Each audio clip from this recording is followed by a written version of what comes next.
Hello, welcome back to the Arab Role in Africa. Today we're going to be taking a look at Chapter 2, Arab and African Egypt. Of all the Islamic forces in Africa, the one led by President Gamal Abdel Nasser is the most internationally dynamic. Indeed, what is known as Nasserism is undoubtedly still influential in Africa today. Millions of eyes look now in expectancy or distrust, fear or hope, towards Cairo rather than London, Paris, Washington, or Moscow. Some African countries display nothing but indifference or contempt for some Western capitals, while they all adopt definite positions towards President Nasser and his policy. It must not be forgotten that, in origin, the Arab nationalist Renaissance was essentially Asian. It started in a very modest way. In 1850, there were only 5 real Arab nationalists. They were young men educated at the American College of Beirut, and had founded in that year the first secret society with a clearly defined program. This aimed at ridding the Arab-speaking countries of all Ottoman oppression, a prerequisite for the Arab awakening, and the 5 forerunners, with their followers and successors, had to fight for 68 years before achieving their objective. They knew that they could succeed only by first destroying the sole Muslim empire still in existence, that of the Turks. For the Turks were ruthlessly hostile to any kind of nationalism that might lead to the disintegration of their empire. The nationalists foresaw that in order to carry out their plans, they would have to fight the temporal chief of Islam, the Caliph of Istanbul, and this fight they unhesitatingly undertook. On the 5th of June 1916, Sharif Hussein of Hijaz, a descendant of the Prophet, the official keeper of the holy places of Islam, and then the principal head of the Arab nationalist movement, rebelled against the Sublime Porte and its caliph. He proclaimed himself allied to those infidels, the British at the very moment when the Sultan was asking him to declare a jihad, holy war, against them. The Arab intellectuals would not have dared rebel against the legal authority of Islam and its supreme chief, had they not had pressing cause to do so. They were in fact the most persecuted of all the Arabs. The Turkish rulers had agreed with the greatest reluctance to open the doors of their universities to the barbaric Arabs, but then only in order to civilize and dis-Arabize them. Turkish was the only language used, and this cultural oppression had an economic aspect as well. Under Ottoman rule, civil servants were always Anatolians. Oppressed on 3 different levels, political, cultural, and economic, the Arab intellectuals were natural recruits to Arab nationalism and foremost in the fight, for they realized that they had no real future without political independence. Their activities were numerous. From 1904 to 1910, the number of Arabic publications rose from 32 to 255 in the Levant, from only 1 to 31 in Palestine, from 2 to 70 in Iraq, and from none at all to 6 in the Hijaz. The intellectuals did not even hesitate to join with the Young Turks against the Sultan, hoping that the victory of the former would help their cause. They were soon to be disillusioned. The center of Arab nationalism was thus in Asia. The nationalist movements in North and Northeast Africa, meanwhile, had to deal with totally different conditions. Their opponents varied. In Egypt, it was Great Britain. In Morocco, France. In Libya, Italy. These movements were not therefore consciously and coherently Arab, but Egyptian, Maghrebian, or Senussi. One fact stands out clearly. The Egyptian nationalists were concerned with Egypt alone and not Arab liberation in general. To Muhammad Abdu or Muhammad Farid, the 2 famous Egyptian thinkers of the late 19th and early 20th centuries, Egypt and Egypt alone was Uber alles, even Uber Islam. Egypt was not therefore the starting point of the Arab Renaissance. It did not even actively participate in its second phase from 1918 to 1940. The Egyptian nationalist leaders, Said Zaghloul or Mustafa el-Nahas, leaders of the Waftist party, were still only concerned with Egypt. Arabism, if not totally absent, grew sparsely along the Nile. The Egyptians did not, for instance, show any solidarity with the Syrians during Ibrahim Hananu's revolt against General Gurad's soldiers in the 20s. In his turn, Hananu, like all the other Arab leaders, ignored the African Arabs. In his eyes, they were not genuine Arabs at all, merely Arab-speaking peoples. For centuries, indeed, popular tradition itself had stubbornly regarded as Arabs only the Arab al-Uruba, those people living in Arabia, in Asia. In February 1960, General Qassem claimed that it was Iraq which, from the start, had served the cause of Arabia, had been and still was the center of Arabism, and the new Syrian Arab Republic, which emerged from the breakup of the United Arab Republic in September 1961, immediately laid claim to being the center of Arabism. Egyptian nationalism, on the other hand, preserved its regional character from the outset. The economic struggle was waged on the same lines as the political one, to free the Egyptian economy at all costs from the dominance of foreign capital. When the Misr Bank, Misr means Egypt in Arabic, was first created, it was made clear that all shareholders were to be Egyptians. The bank has ever since rejected any foreign participation, and Arab capital has proved no exception. The pan-Arab concept spread into Africa only during the Second World War, almost a century after the first stirrings of the Arab Renaissance, and its propagation was mainly the work of the Egyptian bourgeoisie. The Egyptian upper classes, enjoying a period of industrial prosperity and growth, the spinning and weaving industries, protected from British competition by the wartime shipping restrictions, were making spectacular progress, began to appreciate the outlets offered by the Arab market, allied to the big landowners. The bourgeoisie suddenly developed considerable political ambitions. Was not Egypt, by population and wealth, the greatest of all the Arab-speaking countries?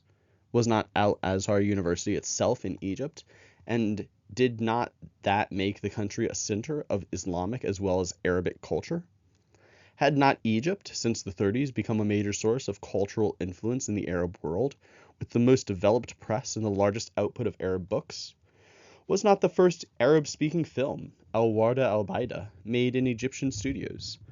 Did not all this prove that politically, socially, and economically, Egypt was more advanced than the other Arab states? Had not Egypt the right, therefore, to claim leadership over the Arab world? The Egyptian rulers were all the more eager to join the Arab movement, since they were determined to block the time-worn London project of a Greater Syria, which would have united Iraq, Jordan, Syria, the Lebanon, and Palestine under Hashemite rule. During the Second World War, the British went even further and proposed a confederation of Near Eastern states. As early as the 29th of May, 1941, Anthony Eden announced at the Mansion House that the British government would favor any efforts aimed at strengthening the links among the Arab states. It is no exaggeration to say that Egypt's pan-Arab vocation really dates back to this period. Cairo believed that it would enjoy a natural leadership within the Arab League, which was itself founded at last in 1945. The League itself, born from the desire of the Arab states to rebuild the unity destroyed by the breakup of the Ottoman Empire and the growth of various conflicting spheres of influence, came to life in Cairo after a conference in Alexandria. The original members were Egypt, Iraq, Jordan, the Lebanon, Saudi Arabia, Syria, and the Yemen. On achieving independence, Libya and the Sudan joined the League, and in October 1958, Morocco and Tunisia were also admitted. The vision was splendid, yet from its creation, the Arab League, while claiming to embody pan-Arabism, was shaken and torn by events and forces beyond its control. The Palestine War that followed the establishment of Israel delivered a severe blow to the Arab states. Each of them tried to blame the others for the defeat. Moreover, the elimination of French power from the Near East, Britain was unable to maintain any monopoly of influence in the area. A newcomer appeared on the scene, the United States. Thus, when Great Britain, disappointed in the League, took up her former plan of a Greater Syria to counterbalance Egyptian influence and hamper American intervention, she was stopped by an Egypto-Saudian front backed by Washington. The divisions among the different members of the League were also reflected within each country. And so began the series of coups d'etats which were to shake Syria so profoundly. Many political assassinations took place. In February 1948, the Imam Yahya of the Yemen. In December of the same year, Nokrashi Pasha, the Egyptian prime minister, killed by a member of the Muslim Brotherhood. In July 1951, King Abdullah of Jordan. In the Lebanon, Riyad el-Sol, the Lebanese prime minister.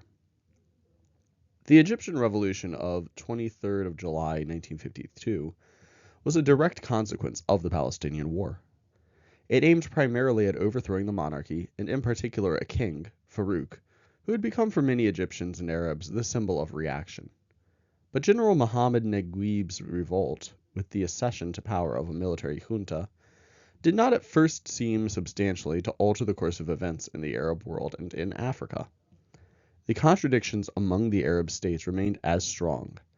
The Arab world still ignored Africa. Egypt herself, while laying claim to the Sudan, did so not in the name of any Pan-African concept, but on historical grounds and under the old slogan, Wihdat Wadi el-Nil, unity of the Nile Valley.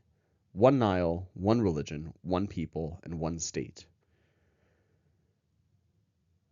The Sublime Porte had gained this administration of Egypt and the Sudan.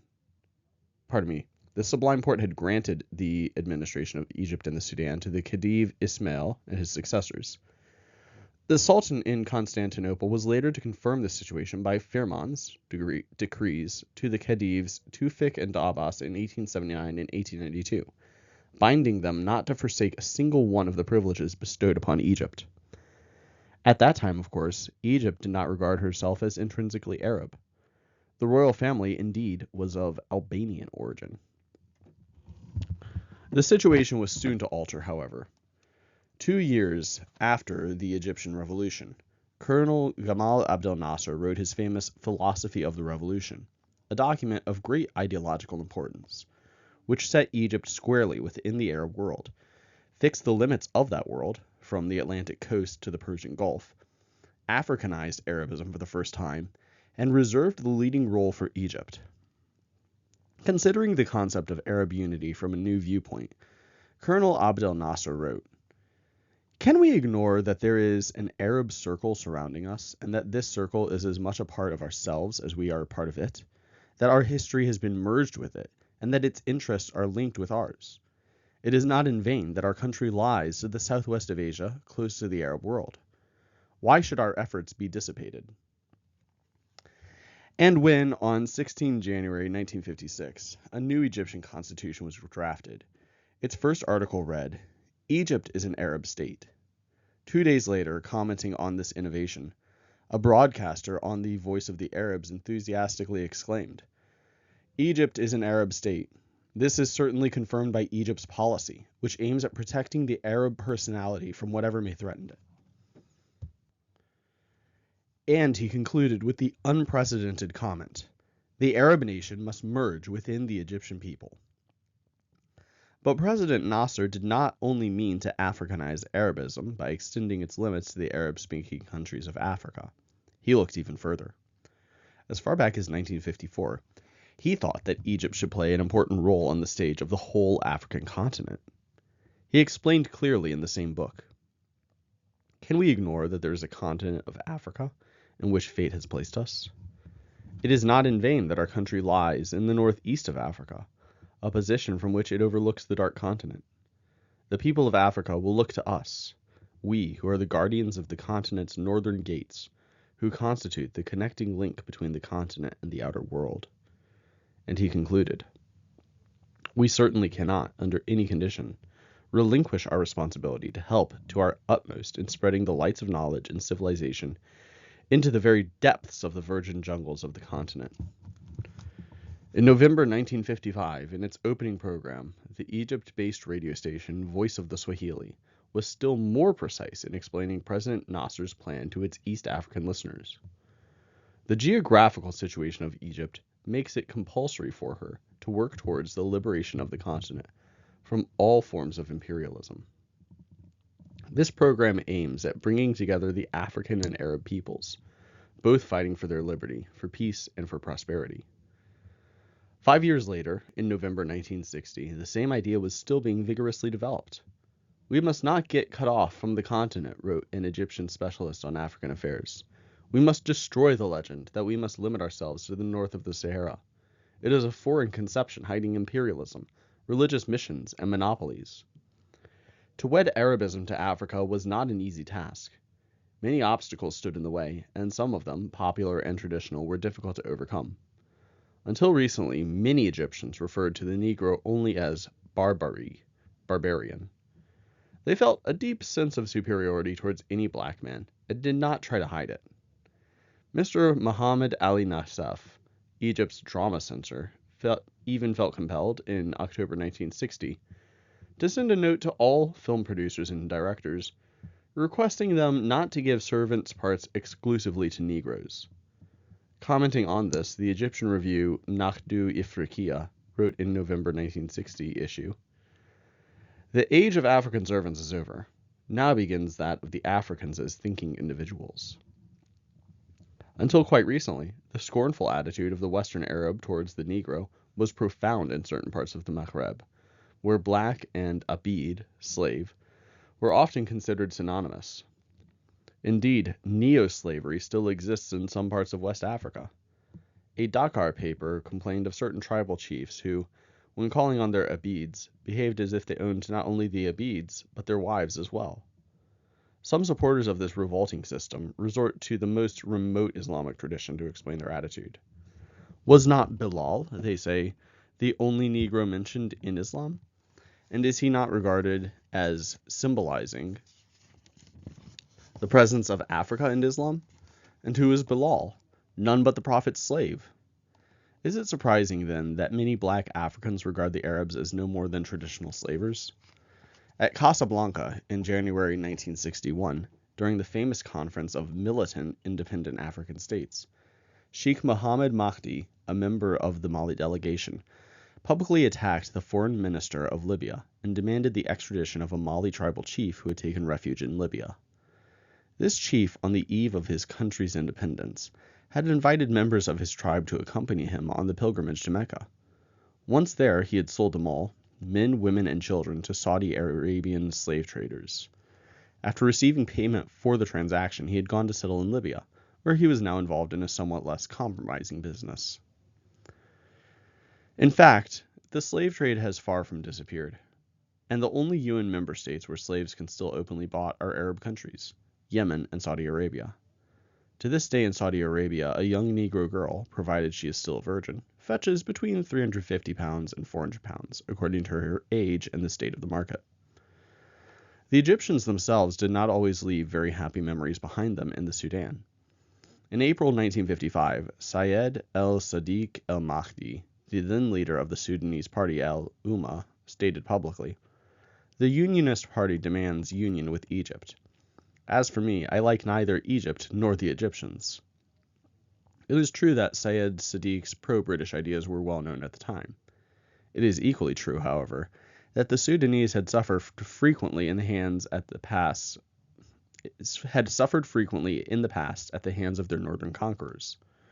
From 1820 to 1828, during Muhammad Ali's conquest of the Sudan, his troops had left devastation everywhere in their wake. Indeed, the viceroy of Egypt had come to the Sudan primarily to maintain his huge army, to build up his armada, and to remunerate the countless European scientists and experts whom he kept in his service. The Mahdi's revolt in 1882 to 1883, the consequent expulsion of the Egyptians, and the Second Egyptian Conquest, which started in 1896 with British assistance, had still further soured Egypto-Sudanese relations. The Arabs generally, and especially the Egyptians, have shown themselves concerned to wipe out all these bitter memories. In November 1960, one of the editors of Naqdatu Ifriqiya wrote, "Egypt has always been strongly opposed to racial segregation. If at a certain time in her history Egypt marched down into Africa, it was not for any expansionist motives." Dr. Nassim Makar, an Egyptian Africanist, tried to justify the Sudanese expedition of 1820 by resorting to the same traditional arguments employed by some colonial powers.